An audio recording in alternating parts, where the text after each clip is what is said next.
With all these in mind, you'd think the Angels were in for another rough-and-tumble type season, much alike 2018. However, with those in mind expectations, you'd be dead wrong. Sure, the Angels are already hit with an injury to Andrew Heaney that will see him miss opening day, but you can't forget how much potential Angels GM Billy Eppler put into the middle part of the rotation. You have Matt Harvey, who has been looking better than he has in a handful of years and has come into camp with an optimistic, confident outlook on this fresh start to his career. He'll be pitching behind Andrew Heaney, and as good as lead dog Heaney was last year, he did finish the year with a 4.15 ERA, but that would be missing the point, as his real magic came in his inning-eating ability. He put up a much-needed 180 IP, with 180 Ks, in 2018, more from Halo Hangout. Just to note, the only other season in which Heaney pitched over 100 innings, 2015 with 105.2 IP, saw him hold down a 3.49 ERA across the season.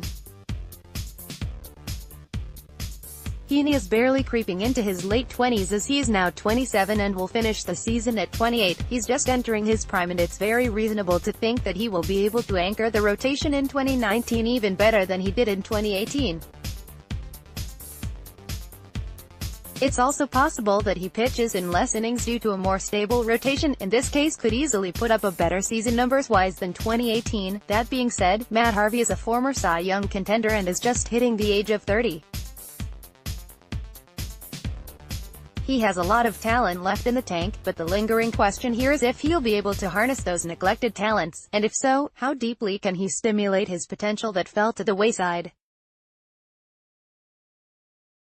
We also have a great potential in the bullpen, not just in talent provided but in competent management by new manager Brad Ausmus and pitching coach Doug White.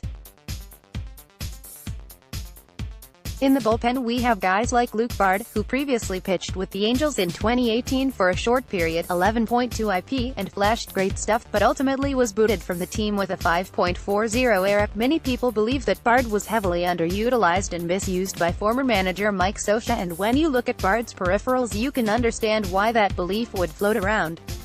Bard has well above average spin rates on his pitches, a peripheral heavily utilized by the league nowadays, and so far this spring he's pitched 5.2 innings of 1.59 ERA baseball with 9 Ks. A better handle on Bard's talent, as well as the return of former closer Keenan Middleton and an improved Justin Anderson, offers a lot of confidence regarding the state of the Angels bullpen in 2019. Let's not forget that the talent the Angels have brought in, talent capable of understanding and utilized advanced pitching peripherals with Doug White. White spent the 2018 season as the Astros bullpen coach, the Astros being by far the top organization in utilizing advanced peripherals to nurture and adjust talent. So if he is able to bring that same understanding of the game to the Angels, we could see a bullpen that looks entirely different despite being mostly the same working parts. Pitching is ultimately the key to success both across the season and in-game. With stronger outlook on pitching in both the starting staff and bullpen, as well as more capable coaching, we may be looking towards a great season for the Angels. How great though?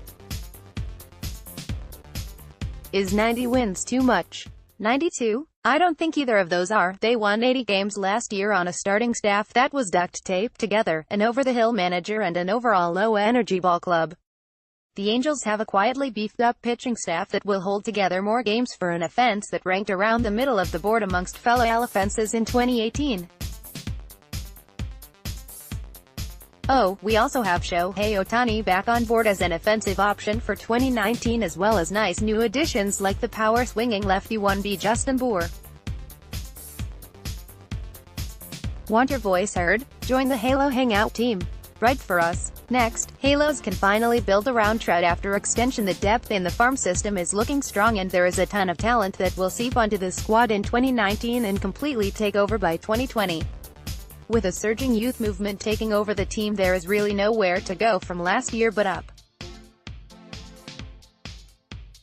A second-place finish and a wildcard berth could be in the works for 2019, but don't be surprised if they shock the world and explode towards a hotly contested first place in the All-West off the sparks of progressive coaching and an entirely refurbished organization.